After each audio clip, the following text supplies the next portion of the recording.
사도행전에 나타난 초대교회는 아무 문제가 없는 공동체가 아니었습니다. 흔히 교회에서 초대교회로 되돌아가자라는 그러한 주장을 하면서 공동체 숫자가 작아지면 저절로 문제가 없어지고 관계가 좋아질 것이라고 생각하지만 사실은 관계의 문제는 공동체의 크기의 문제가 아니죠. 단 몇 사람만 모여도 그 관계는 어려워질 수 있는 것입니다. 또한 초대교회는 숫자가 작은 공동체가 아니었습니다.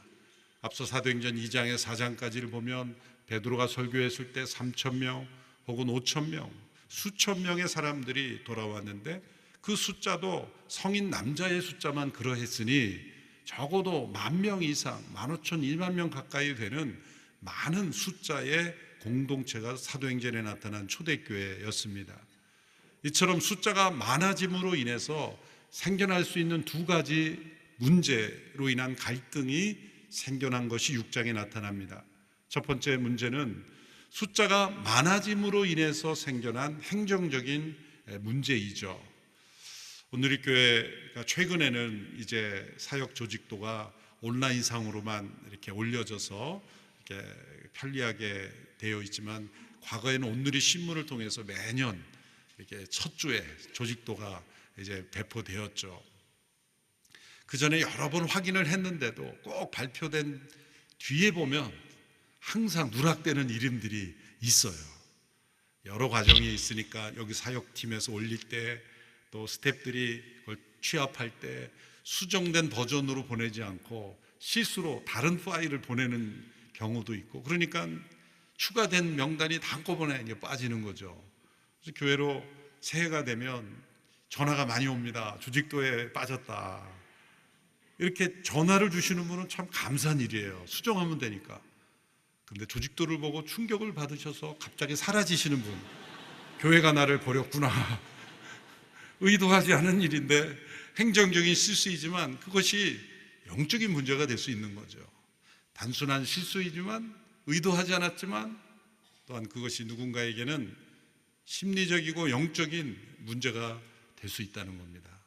이렇게 숫자가 많아짐으로써 이 공동체 안에 행정적인 문제가 있을 수 있는 것. 두 번째는 많은 사람들이 모이면 문화가 다른 차이가 있는 사람들이 모이게 마련입니다. 사도행전에 나타난 초대교회도 이제 예루살렘에 있는 교회였지만 거기에 전통적으로 히브리인으로서 예루살렘에 거주했던 분들도 있고 또 로마가 지배하였던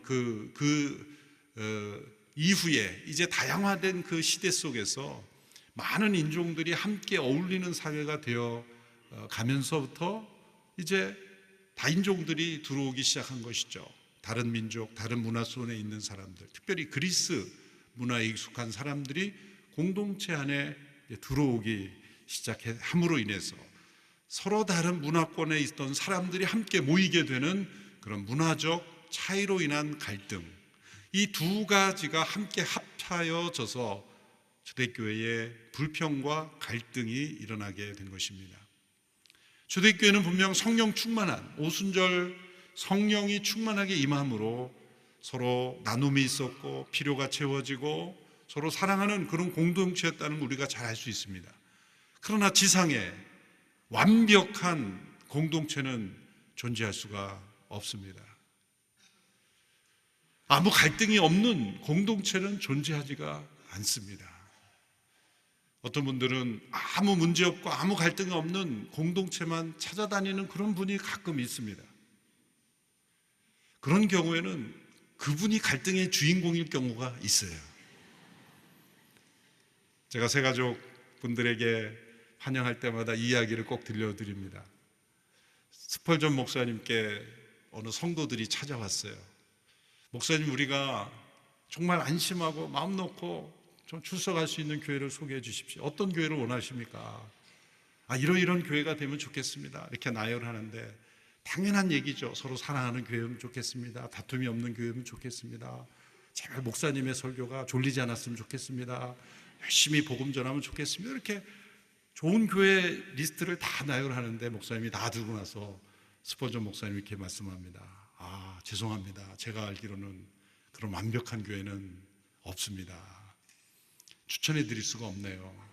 이분들이 아쉬움을 가지고 자리에서 일어나는 그분들을 향해서 스포전 목사님 이렇게 말합니다. 여러분들 잠깐만 기다리십시오. 한 말이 있습니다. 이분들이 생각나셨나 해서 다시 되돌아서 귀를 기울이니까 목사님 하신 말씀이, 혹 그런 교회를 발견하거든 절대로 가지 마십시오. 아니 왜 가지 말라고 하십니까? 여러분들이 그 교회 가는 순간부터 그 교회가 불완전해지기 때문에 절대로 가지 마십시오. 완벽한 공동체를 찾는 자세, 그 마음이 어쩌면 불완전한 우리의 연약함일 수 있다는 것. 누구에게나 연약함이 있고 또 사람들이 모여서 일어나는 갈등이 있을 수 있다는, 거기서부터 우리는 출발해야 됩니다. 아무 갈등이 없는 그런 곳을 찾으십니까? 있습니다. 공동묘지에 가보십시오. 조용합니다. 서로 간섭하지 않고 아무 문제 없습니다. 살아있는 사람들이 함께 공동체를 이루는 한 거기에는 갈등이 불가피합니다. 문제는 성령이 충만할 때는 이 갈등이 녹아진다는 것이고, 단순한 해결이 아니라 이 갈등이 도리어 교회됨을 깨닫고 하나님의 살아계심을 깨닫고 부흥을 경험하는 촉매제가 될 수 있다는 겁니다. 갈등은 분명 좋지 않은 것이지만 이 갈등이 계기가 되어 도리어 더 부흥의 역사를 체험하는 촉매제가 될 수 있다는 것을 사도행전 6장의 말씀에 나타납니다. 어떻게 사도들은 이렇게 갈등이 부흥의 촉매제가 되도록 이끌었을까? 그 원리가 오늘 말씀에 나타나 있습니다. 첫째는 우선순위를 바르게 정립했다는 것입니다. 구제 대상에서 그리스파 사람들의 그 과부들이 자꾸 누락이 되는 문제가 일어났을 때 사도들이 생각할 때는 이제 이런 문제가 생기니 우리가 이 일에 더 신경을 쓰겠습니다 라고 결정을 할 것 같은데, 정반대 같은 말을 합니다. 이 일로 인하여 우리가 기도의 말씀에 소홀히 하는 것은 합당하지 않습니다. 이 말씀은 우리가 더 기도의 말씀에 집중하겠다는 거죠. 그리고 이 일을 담당할 사람들을 세우겠습니다. 그것은 구제가 중요하지 않다는 뜻이 아닙니다. 신경 쓰지 않겠다는 말이 아니죠. 어떤 갈등이 일어났을 때 각 사람들이 우리가 각자가 신경 써야 될 가장 중요한 우선순위가 무엇인가, 그것을 잃어버리면 안 된다는 거죠. 그것이 출발점입니다. 오늘 본문 2절 4절의 말씀을 2절에 4절의 말씀을 우리 함께 읽어보겠습니다. 시작. 그리하여 12 사도들은 제자들을 모두 불러놓고 말했습니다. 우리가 음식을 분배하는 일로 인해 하나님의 말씀 가르치는 사역을 소홀히 여기는 것은 옳지 않습니다. 형제들이여, 여러분 가운데 성령과 지혜가 충만하다고 알려진 사람 7명을 뽑으십시오. 그러면 이 임무는 그들에게 맡기고 우리는 기도하고 말씀을 가르치는 일에 온 힘을 기울이겠습니다. 음식을 분배하는 일에 누락이 생김으로 인해서 갈등이 일어났는데 사도들은 이렇게 결정했습니다. 우리가 기도의 말씀에 더 집중하겠습니다. 이 문제에 대한 해결책이 아닌 것처럼 보이지만 근본적인 방향을 재정립한 것입니다. 어떤 갈등이 생기면 그 갈등을 해결하느라 모든 우선순위가 다 무너질 수 있는 위험이 생깁니다. 그것이 가정이든 교회이건 심지어 국가까지, 어떤 사회든 기업이까지 어떤 문제가 생기면 각자가 가진 우선순위를 그 갈등으로 인해서 무너지는 경우는 더 큰 갈등이 생기는 거예요. 사회도 마찬가지고 기업이나 교회 마찬가지입니다. 어떤 갈등이 생겼을 때 각자가 가진 우선순위를 잃어버리게 되는 것이 더 큰 위기가 되는 거예요. 그래서 작은 갈등이 더 큰 위기가 되는 것이죠. 사도들은 이 일로 인하여 우리에게 주어진 우선순위를 잃어버리는 것은 옳지 않다. 사도들에게 가장 중요한 우선순위, 기도와 말씀에 집중하는 것을 놓치지 않도록 하기 위하여 새로운 리더십들을 세워야 한다. 그래서 이제 분담하는 사역의 분업화가 이루어지기 시작한 것입니다.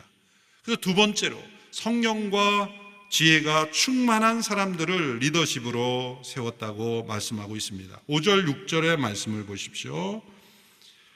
같이 읽겠습니다. 시작. 모든 사람들이 이 제안을 기쁘게 받아들였습니다.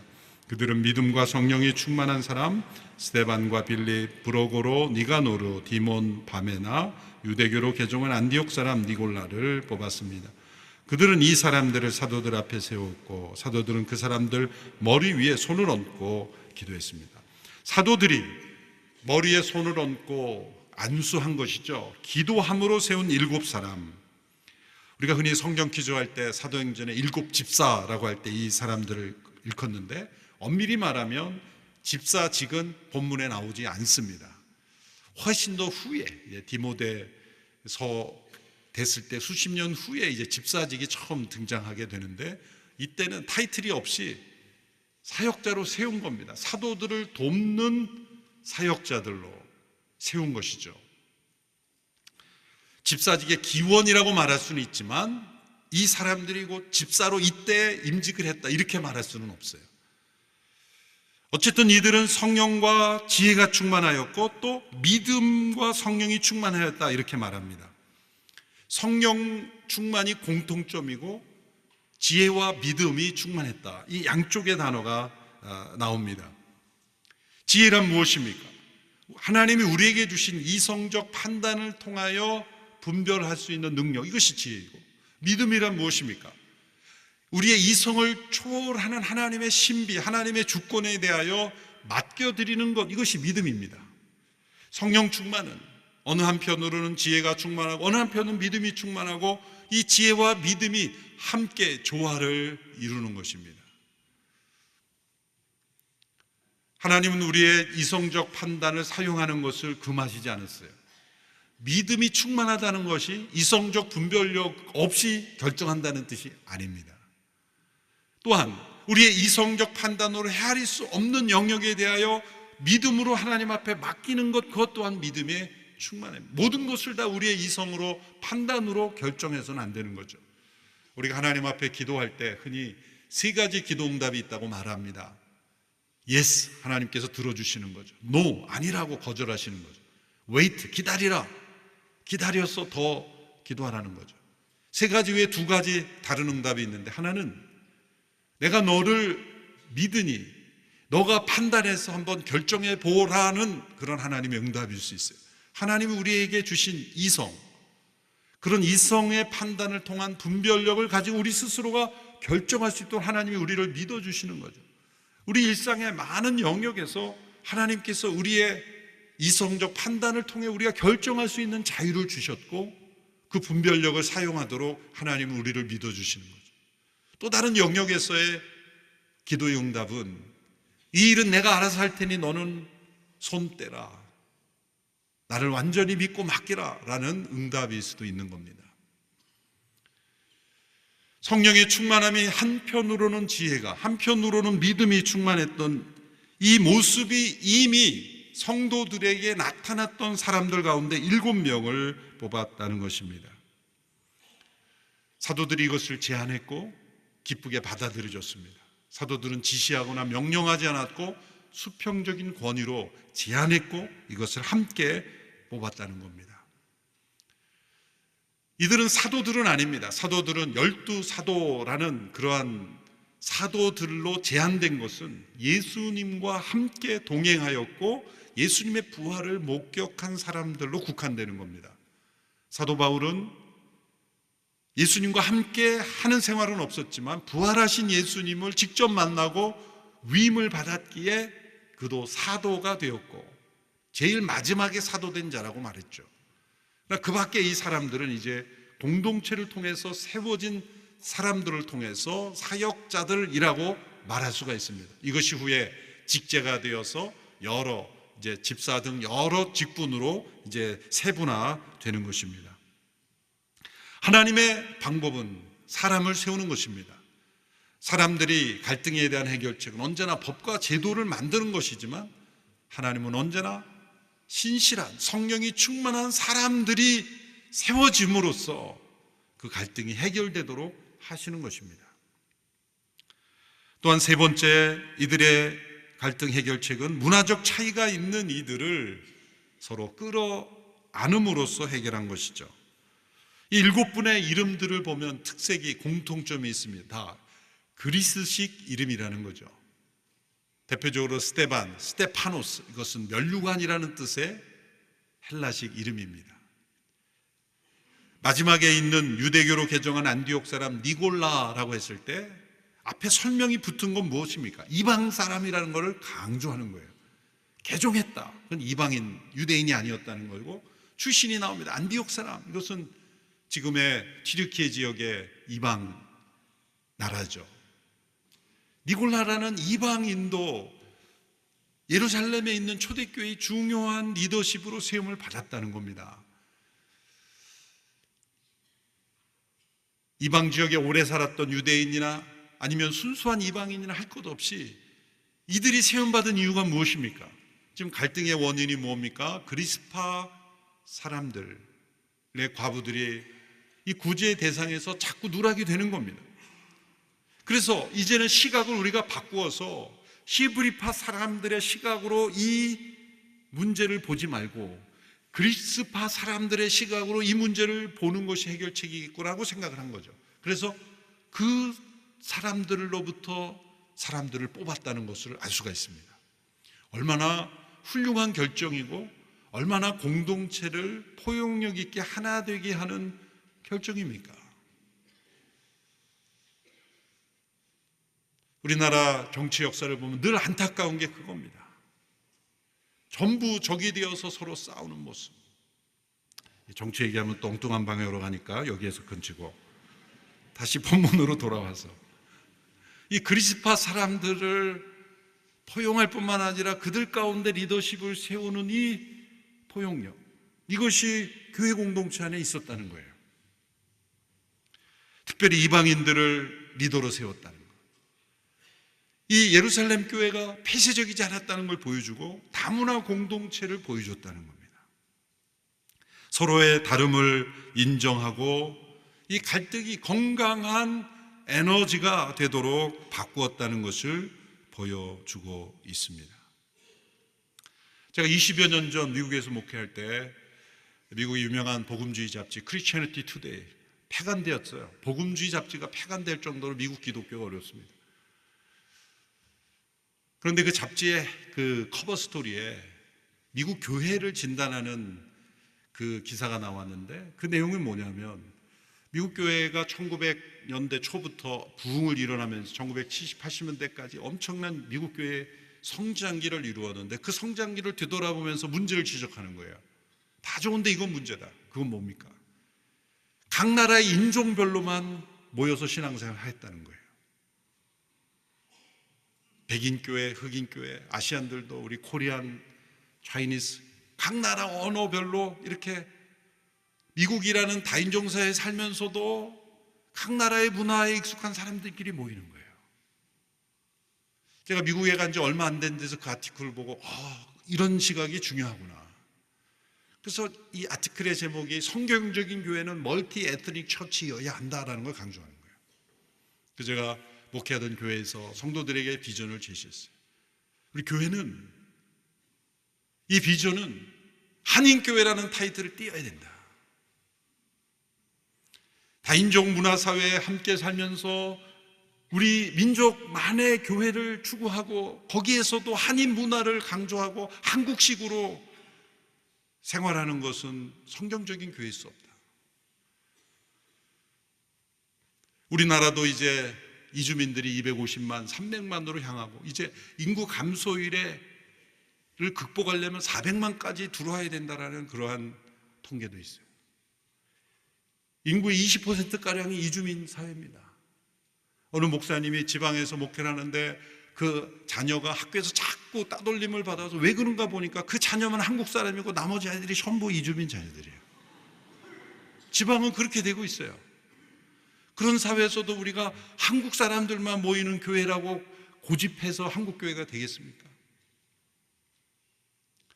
예루살렘 교회가 어떤 갈등이 일어났을 때 이 그리스파 이름을 가진 사람들을 중심으로 리더십을 세웠다는 것, 이것이 성령 충만한 모습이에요. 나와 다른 사람들, 차이가 있는 사람들, 인종과 문화가 다른 사람들까지도 우리가 함께 공동체를 얼마나 이룰 수 있는가, 앞으로 우리 한국 사회가 얼마나 성숙하는가는 이 이주민들을 우리 대한민국의 일원으로, 특별히 이주민 자녀들이 이제 이곳에 와서 태어나고 자랐기에 그들은 대한민국 국적을 가지고 자랐는데, 그들이 이 대한민국 사회에서 딸놀림 받지 않고 일원으로, 피부색이 다르고 문화가 다를지라도 이제 대한민국 국민으로서 어떻게 우리가 그들을 포용하고 세워주는가가 한국교회가 성령 충만한가, 아니면 문화에 집착하고 폐쇄적인 공동체가 되는가에 달려 있습니다. 그래서 사도행전 6장의 이들의 결정이 매우 성숙한 결정이고, 성령과 지혜와 믿음이 충만한 공동체의 모습이었다는 것입니다. 어떤 갈등이 일어났을 때 그 갈등에 함몰되지 아니하고 그것을 뛰어넘을 수 있을 뿐만 아니라 그것을 녹여내어서 하나님이 기뻐하시는 공동체가 될 수 있었다는 겁니다. 그 결과 어떠한 결과가 나왔는지가 7절에 나타납니다. 7절의 말씀을 보십시오. 같이 읽습니다. 시작. 이렇게 해서 하나님의 말씀은 계속 널리 퍼져나갔으며 이로써 예루살렘에 있는 제자들의 수도 많이 늘었고 더욱이 수많은 제사장들도 이 믿음에 순종하게 되었습니다. 그 결과 말씀이 계속 퍼져나갔고 믿는 제자들의 수도 많아졌고 예루살렘에 있는 완고한 제사장들도 변화되게 됐다는 겁니다. 갈등의 물결이 도리어 부흥의 파도가 된 것입니다. 그 중심에 있었던 스데반을 강조하고 있습니다. 사도들보다 더 유명한 사람이죠. 사도들보다 더 영향력이 있었다는 겁니다. 스데반은 표적과 기사도 행할 뿐만 아니라 또한 하나님의 말씀도 잘 전했던 사람입니다. 그래서 이 6장에 나오는 이 7명의 명단을 보고 사도들은 기도와 말씀에 전념함으로, 목회자들은 기도와 말씀만, 또 이 집사님들은 구제와 나눔, 이렇게 분리하는 것은 교회를 잘못 이해한 거예요. 그런 분리가 아닙니다. 빌립도 전도를 했어요. 전도자로서 전도를 했죠. 스데반도 말씀을 잘 전했습니다. 사역을 함께 나누어서 하는 것입니다. 집사님들도 말씀을 잘 가르치면 말씀을 전할 수 있죠. 온누리교회 초창기의 새가족 과정을 다 우리 권사님, 집사님들이 다 가르쳤어요. 1:1 제자 영역도 우리 성도들이 성도를 가르치는 것입니다. 과거에 한 목사님 계실 때 이런 일이 있었어요. 한 목사님이 얼마나 이 스케일이 놀라우신 분이냐면, 서빙고에서 수요 전녁 예배가 있는데, 수요 전녁 예배는 우리 목회자들이 이제 설교하고 인도를 하는데, 그때 지금 일본에 계신 문봉주 목사님이 집사님이셨을 때, 외교관이셨을 때 성경의 맥을 잡아라 하는데, 시간이 안 돼서 수요일 저녁에 이제 지하 비전열에서 한 거예요. 근데 거기에는 막 성도들이 꽉꽉 차는 거예요. 목회자들이 인도하는 수요 예배는 인원이 없는 거예요. 그래서 목회자들이 이거 좀 문제가 있다 그래서 한 목사님께 건의한 겁니다. 목사님 이렇게 해가지고 좀 이 날짜를 바꾸든지 뭔가 해야 될 것 같습니까? 그랬더니 목사님 하시면 그래? 장소를 바꿔.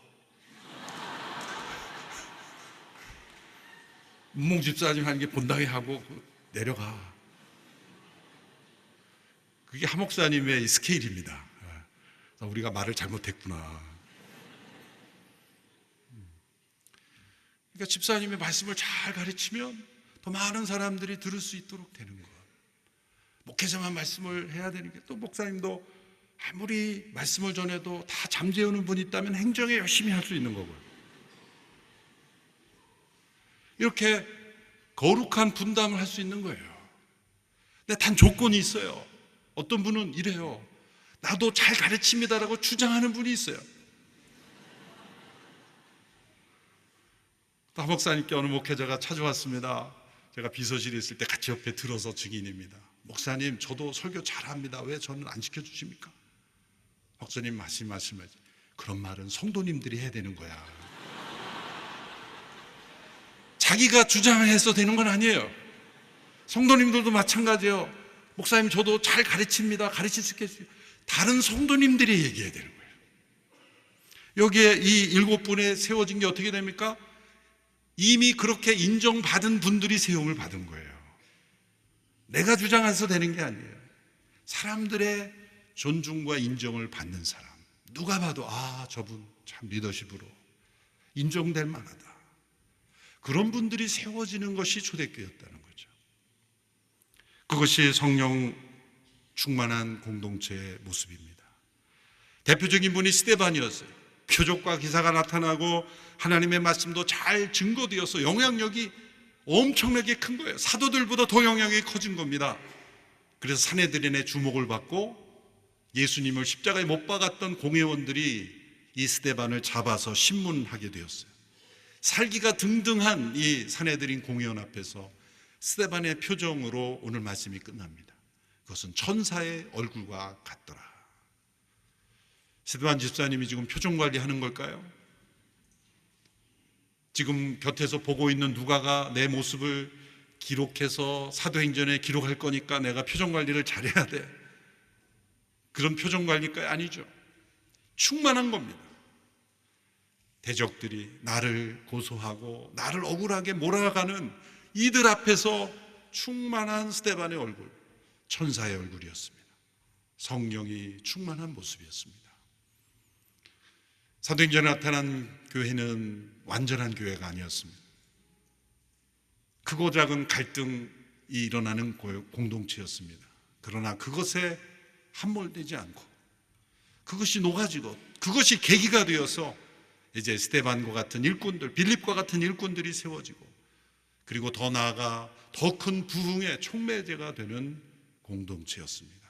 우리 모두가 갈등을 두려워하는 것이 아니라 어떤 갈등이 일어났을 때 그것이 더 큰 부흥의 촉매제가 되도록 서로를 존중하고 서로를 품고 끌어안고 이렇게 하나 되는 그런 공동체가 될 때 세상은 교회를 다시 주목하게 될 줄로 믿습니다.